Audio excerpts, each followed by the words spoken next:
பிராமணர்களுக்கு அவங்க தமிழர்ன்ற ஒரு அங்கீகாரத்தை நீங்க கொடுக்குறீங்க.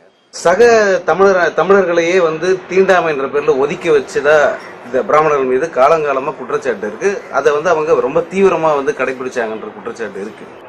எழுதி ஒரு ஒரு புள்ளி விவரம் எடுங்க.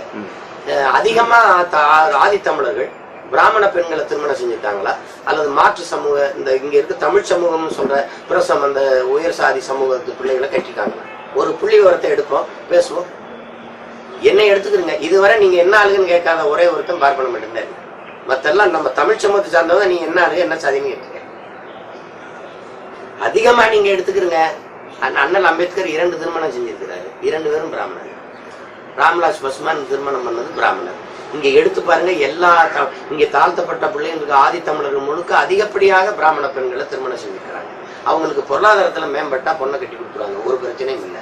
நீங்க என் பிள்ளை ஓடி போச்சுன்னு அப்பனாத்த செத்ததோ, பிள்ளை ஓடிச்சுன்னு விஷம் வச்சு கொன்னதோ, தீ வச்சு கொளுத்துனதோ, இந்த கௌரவ கொலைன்னு கருமாதி கொலை பண்ணதோ இல்ல. வேணா ஒரு செய்தியை காட்டுங்க.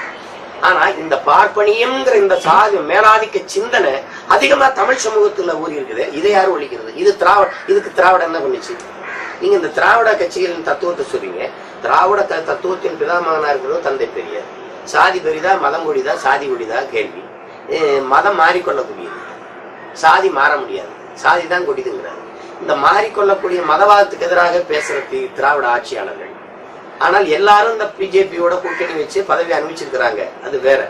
ஆனா இன்னைக்கு வரைக்கும் மதவாதத்துக்கு எதிராக குரல் எழுப்புற இவர்கள் இந்த கொடிய அந்த மாற முடியாத அந்த கொடிய சாதியவாதத்துக்கு எதிராக இவங்க